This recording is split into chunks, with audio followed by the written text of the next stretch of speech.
kind of because of potential weather issues, we scrimmaged on Friday instead of Saturday. It was good to kind of change that up with them without them knowing. So a lot of plays, a lot of things out there for evaluation. Just continuing trying to evaluate with so many new players, especially defensively. So it's really good to go in the stadium and try to create a scrimmage game-ish atmosphere. So that was good. We'll continue to try to do that and keep pushing on. Pleased with guys' effort.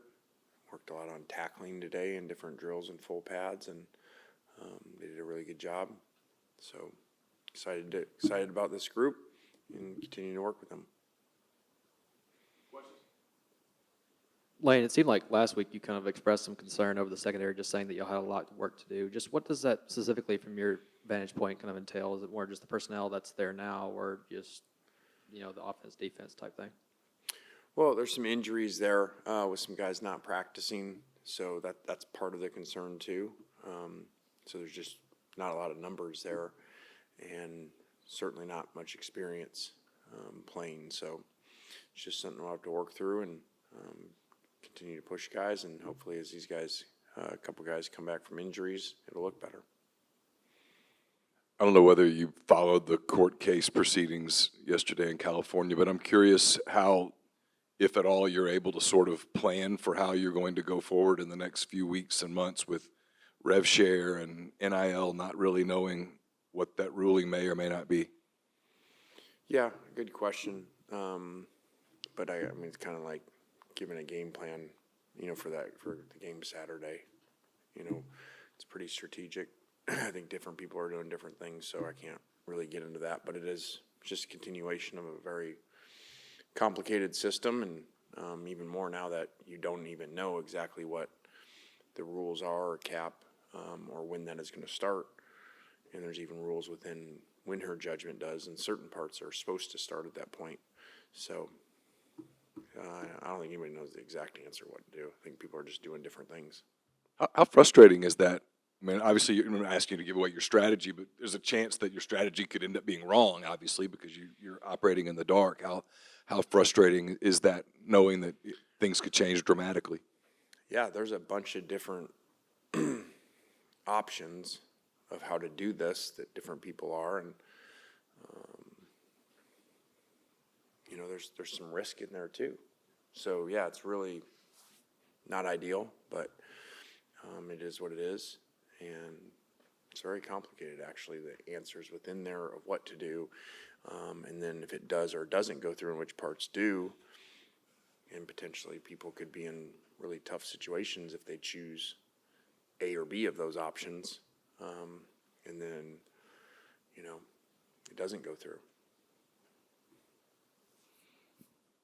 With how you like to try to balance things in spring with roster retention and having to re-recruit with that portal opening at the end of April, but with so much kind of uncertainty and new faces, are you accomplishing or on schedule with what you're wanting to see from the team this spring?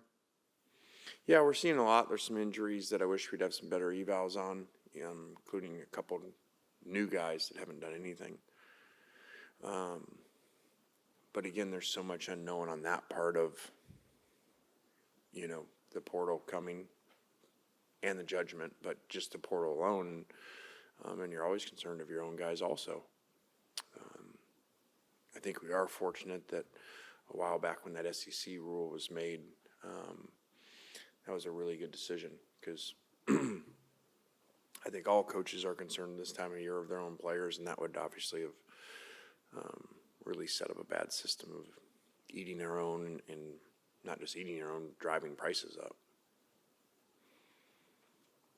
Kind of on that same vein with, the conversation that you've had with the defensive staff and with Centurion and TJ being out, just in what ways have you all been able to kind of gauge, and what takeaways have you had with the linebacker room specifically? Yeah, I think it's been great for those new guys, three new guys that have played a lot in there. So that's been a really good opportunity for them. Tyler Banks has been really good for us. So, we just look at the positives of it, and when those guys get back, they'll be back.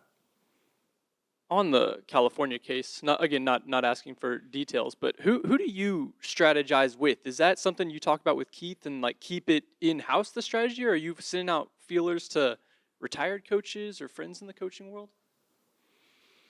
Yeah, retired coaches wouldn't be able to do much because there's no history of, dealing with this. So I've had conversation with other coaches. Just, again, there's some strategy, and they're kind of like off-season studies and stuff where they're only going to give you so much.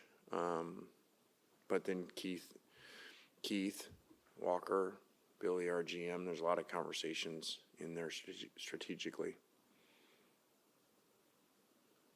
And you were talking about Banks. Just how impressed are you just with his ability over the last few years to just to continue to stay the course? Especially with bringing in the linebackers that you have past couple of years, and him just staying the course, just waiting his turn.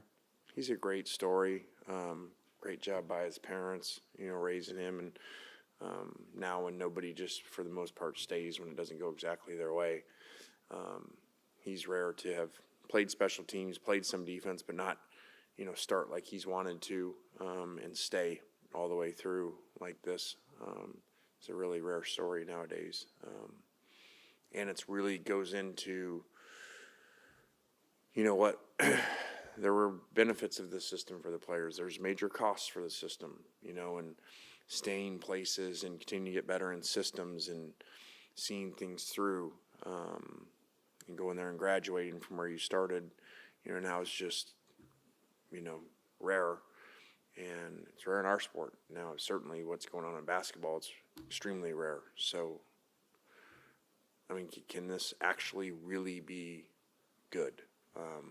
For student athletes, you got the NFL to do that. You got professional sports to do that.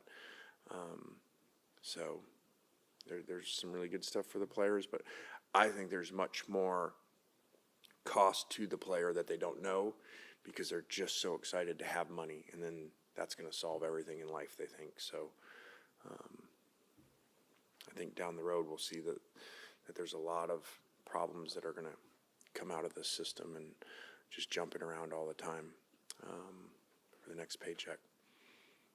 Coach, with a lot of moving pieces in your running back room, how have you kind of evaluated what your backs have looked like so far, and as well with kind of Logan Dix coming back kind of full time now? How have you saw what he's done good for this football team, and what he can make better for your running back room this year?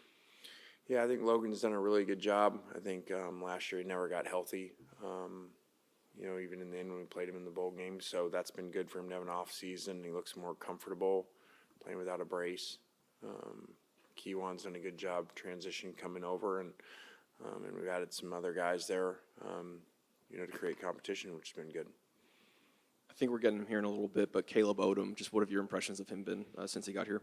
Yeah, I made some really big plays today. Transition to being a full-time receiver. Still working on that and all the stuff that goes with that and the splits and all the rules and releases. So I think he's done a great job.